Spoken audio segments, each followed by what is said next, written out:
তো হ্যালো বন্ধুরা, welcome back. তো চলে এসেছি আরও একটা নতুন ভিডিওতে। আর আজকের কিন্তু এই ভিডিওতে মোহনবাগানের স্কোয়াড অ্যানালাইসিস করবো আর কিছু প্রেডিকশন বলবো তোমাদের, সেই সব নিয়ে কিন্তু ডিসকাশন হবে। তো তার আগে বলে দিই, যারা এখনো চ্যানেলটাকে সাবস্ক্রাইব করতে পারোনি তো অবশ্যই নিচে লাল রঙের সাবস্ক্রাইব বাটনটা ক্লিক করে কিন্তু সাবস্ক্রাইবটা করতে একদম ভুলো না। আর পাশে থাকা বেল আইকনটাকে অল নোটিফিকেশন ক্লিক করে শেয়ার করে দিও। আর তোমরা যদি মোহনবাগান সাপোর্টার হয়ে থাকো তাহলে কিন্তু হ্যাশট্যাগ জয় মোহনবাগান লিখতে একদম ভুলো না।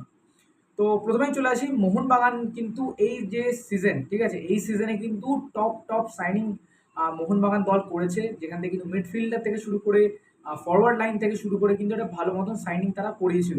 আর এইবারে কিন্তু হোসে মলিনা কোচিং এর দায়িত্বে এসেছে অ্যাজ হেড কোচ হিসাবে। তো মোহনবাগান দলে কি মানে কত রকমের কি কি হতে পারে মোহনবাগান দলের সঙ্গে, বা এই যে স্কোয়াড, এই স্কোয়াডটা নিয়ে মোহনবাগান কি আইএসএল এবং লিগ শিল্ড দুটোই কি জিততে পারবে কি না, সবকিছু কিন্তু বলবো। তো প্রথমে যদি স্কোয়াড নিয়ে চলে আসি, স্কোয়াড নিয়ে যদি প্রথমে বলি যে গোলকিপার, তো গোলকিপার নিয়ে কিন্তু সেরকম কিছু প্রবলেম নেই। ফার্স্ট চয়েস গোলকিপার হিসেবে কিন্তু বিশাল ক্যাথ অলরেডি আছে। আর একটা তোমার ব্যাকআপ হিসেবে কিন্তু ধীরাজকে রেখেছে। আর ধীরাজ কিন্তু আমরা ভালো করে জানি একটা রেগুলার বেসিসের গোলকিপার। আর অ্যাজ আ ব্যাকআপ হিসাবে, বিশাল ক্যাথের ব্যাকআপ হিসাবে কিন্তু অত্যন্ত ভালো একটা গোলকিপার ধীরাজ সিং। তো সুতরাং বলা যেতে পারে গোলকিপিং লাইনে কোনো কিন্তু প্রবলেম নেই আমাদের মোহনবাগান দলে। তো পরবর্তী যেটা হচ্ছে ডিফেন্স লাইন। তো ডিফেন্স লাইনে কিন্তু তারা কিন্তু দুটো সাইনিং করিয়েছে এই সিজনে, যেখানে কিন্তু টম অ্যালড্রেডকে সই করিয়েছে এবং তার সাথে সাথে কিন্তু মনস্টার আকারের দৈত্য যেটা হচ্ছে আমাদের অ্যালবার্টো রড্রিগেজ। তো এই দুটো প্লেয়ারকে কিন্তু সই করিয়েছে মোহনবাগান দল তাদের আপকামিং মানে এই সিজনের জন্য। বাট সত্যি বলতে ভাই, এই দুটো সিজন মানে এই যে প্লেয়ারগুলোকে সই করিয়েছে, বাট তার অপোনেন্টে মানে যেগুলো আউটগোয়িং হয়েছে আর কি, তাদের মধ্যে সব থেকে একটা ইন্ডিয়ান বেস্ট সেন্টার ব্যাক, যেখানে কিন্তু আনোয়ার আলী তোমার দল ছেড়ে চলে গেছে ইস্ট বেঙ্গল দলে। বাট ডিফেন্স লাইনে কিন্তু একটা সমস্যা কিন্তু আগে থেকেই রয়েছে মোহনবাগান দলে। আনভার চলে যাওয়ার পর এটা কিন্তু সমর্থকদের কোশ্চেন কিন্তু এখনো আছে যে ডিফেন্স যদি না স্ট্রং হয় তাহলে কিন্তু অবশ্যই মোহনবাগান দল তারা কিন্তু পরবর্তীকালে ভালো কোনো রেজাল্ট করতে পারবে না। তো ডিফেন্স লাইনে তোমার কাছে অপশন আছে, ইয়াং ট্যালেন্টেড প্লেয়ারও আছে আমার দিক থেকে শুরু করে, তারপরে তো দীপেন্দু বিশ্বাস, তারপর রাজ বাস্কর, রবি রানা, সুভাশিস বোস, সুমিত রাঠি এবং আমাদের আশিস রায়। তো ডিফেন্স লাইনে তো শুনে বুঝেই নিলে। তো ডিফেন্স লাইনে কিন্তু আপাতত যা আমরা পারফরমেন্স দেখছি সেখান থেকে কিন্তু আমরা অতটাও খুশি না। ডিফেন্স লাইনে একটু সমস্যা হচ্ছে এই আনোয়ার আর হেক্টর চলে যাওয়ার পর। স্পেশালি আনোয়ারের কথা বলছি, আনোয়ার চলে যাওয়ার পর কিন্তু ডিফেন্স লাইনটা কিন্তু একদম পুরো ঝুলে গেছে আমাদের মোহনবাগান দলে, সেটা কিন্তু বললেই চলে। তো আমার সম্ভাবনা যতটাই মানে যত তাড়াতাড়ি টম অ্যালড্রেড এবং অ্যালবার্টো রড্রিগেজ নিজেদের তুলে ধরতে পারবে, মোহনবাগান দলের সঙ্গে খাপ খেয়ে যাবে, তাহলে কিন্তু ততটাই পরিমাণে বেটার হবে। কেন কিনা সামনে কিন্তু এসিএল এর ম্যাচ, তারপর আইএসএল শুরু হবে। তো তার আগে যদি দুজন মিলে কিন্তু যদি ফিট হয়ে যায় এই মোহনবাগান দলে, তাহলে কিন্তু বিপদের আশঙ্কাটা কমে যেতে পারে। বাট আপাতত অ্যাজ আ রেজাল্ট তোমরা দেখতেই পাচ্ছ যে মোহনবাগান দল কিন্তু 4টে গোল দিলে কিন্তু 4টে গোল কনসিড করেও যাচ্ছে। যাই হোক, ডিফেন্স দিক দিয়ে একটু হালকা হলে উইক আছে বলতে পারো। আর এর পরবর্তী যেটা হচ্ছে মাঝমাঠ। তো মাঝমাঠ নিয়ে কিন্তু কোনো ডাউট নেই ভাই, মাঝমাঠে কিন্তু ইন্ডিয়ার বেস্ট মানে পুরো ইন্ডিয়ান মিডফিল্ডার নিয়ে খেলছে। বাট ইন্ডিয়ান মিডফিল্ডারে কে কে আছে সেটা বলে দিই। ইয়াং অভিষেক সূর্যবংশী, অনিরুদ্ধ থাপা, টাংরি, গ্লেন মার্টিন, আপুইয়া সাহাল। তো তোমার রিসেন্টলি তোমার আপুইয়াকে কিন্তু সই করিয়েছে মুম্বাই সিটিএফসি থেকে, একটা ওয়ান অফ দ্য বেস্ট বলতে পারো midfielder right now in India. One of the best মিডফিল্ডারের নামের মধ্যে কিন্তু আপুইয়ার নামটাও পড়ে। তো যাই হোক, আপুইয়াকে সই করিয়েছে। তারপরে কিন্তু সাহাল আছে, গ্লেন মার্টিন্স, তারপরে টাংরি, থাপা এবং অভিষেক। তো ইন্ডিয়ান মিডফিল্ডার হিসাবে কিন্তু এই প্লেয়ারগুলো কিন্তু একদম পারফেক্ট আছে মোহনবাগানের জন্য। বাট প্রশ্ন কিন্তু একটাই আছে, আমাদের কিন্তু foreign centre back, sorry foreign যদি সিডিএম মানে যেখানে আমরা কিন্তু ছিল কাউকো, আগের বার কিন্তু কাউকো ছিল, তাই জন্য কিন্তু দেখেছিলাম কাউকোর আসার পর মানে একটা তো ইনজুরি হয়েছিল কাউকো, তো কাউকোর আসার পর কিন্তু মোহনবাগান দল আগের সিজনে তারা একটু পিক আপ নিয়েছিল। কিন্তু যখন কাউকো ছিল না তখন তোমরা দেখেছিলে মিডফিল্ডে কিন্তু অনেকটা প্রবলেম হচ্ছিল মোহনবাগান দলে। তারপর যখনই কাউকো ঢুকেছে তারপরে কিন্তু একটু হালকা পিক আপ নিয়ে মোহনবাগান শিল্ডটা জিতেছে।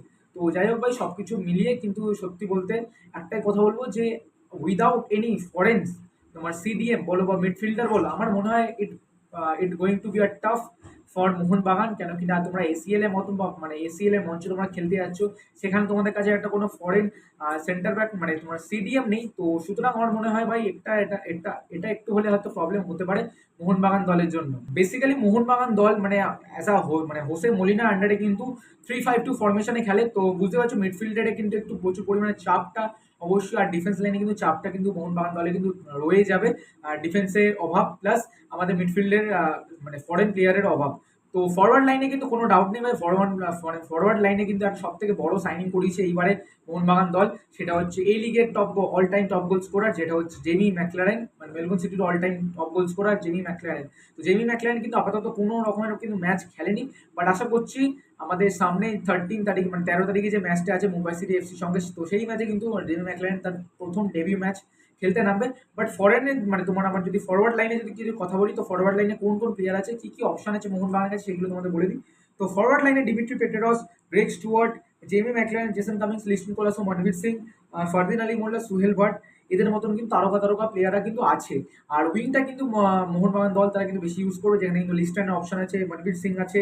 আর সব থেকে ভালো আর একটা বেটার সাইনিং হয়েছে মোহনবাগান দলের জন্য গ্রেগ স্টুয়ার্ট। তো হ্যাঁ বন্ধুরা, গ্রেগ স্টুয়ার্টের যে সাইনিংটা সেটাও কিন্তু একটা খুবই ভালো একটা সাইনিং হয়েছে, আমরা কিন্তু দেখেই বুঝতে পারছি। আর যেরকম হয় গ্রেগ স্টুয়ার্ট খেলছে আমাদের এই রিসেন্টলি যেই সব ম্যাচগুলো গেছে, ডুরান্ড কাপ বলো, সেই মানে যেই সব ম্যাচগুলো দেখা, সেখানে কিন্তু আমরা দেখেছি গ্রেগ স্টুয়ার্টের ইমপ্লিমেন্টটা কতটা গুরুত্বপূর্ণ, মানে একটা রোল প্লে করছে মোহনবাগান দলের হয়ে, সেটা কিন্তু আমরা বুঝতেই পারছি। বাট ফরওয়ার্ড লাইনে কিন্তু আমরা বলি অ্যাজ আ জোসে মলিনা, তোমার 3-5-2 খেলালে তাদের কাছে দুটো ফরওয়ার্ডে অপশন থাকবে, যেখানে এখন দেখার বিষয় যে এটা যে জেমি ম্যাকলারেন, জেসন কামিংস এবং ডিমিত্রি পেট্রালস, বাদ বাকি যা যা ফরওয়ার্ড লাইন আছে, ফরওয়ার্ড লাইনে কিন্তু অতটা প্রবলেম নেই।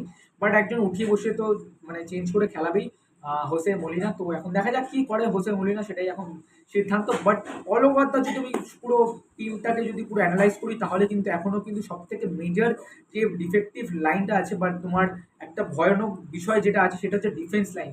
ডিফেন্সের জায়গাটা কিন্তু এখনো অবধি সমর্থকদের কেন ভাই, আমারও লিটারালি ভাই ওই জায়গাটা একটুখানি বলতে পারো কারণ খামতি রয়েছে আপাতত। যত তাড়াতাড়ি ডিফেন্স লাইনটা যত না তাড়াতাড়ি স্ট্রং করতে পারছে, তত কিন্তু মোহনবাগান দল তারা কিন্তু আমার মনে হয় না ভালো কোনো রেজাল্ট করতে পারে। তো মোহনবাগানের কাছে যারা প্লেয়ার আছে তাদের দেখে কিন্তু আমরা একটা কথাই বলবো যে অল ওভার যে যারা যারা সাইনিং করেছে মোহনবাগান, সেইগুলো কিন্তু দুর্দান্ত সাইনিং করেছে, বাট ডিফেন্সের অভাবের জন্য কিন্তু একটু হলেও প্রবলেম দেখা দিচ্ছে।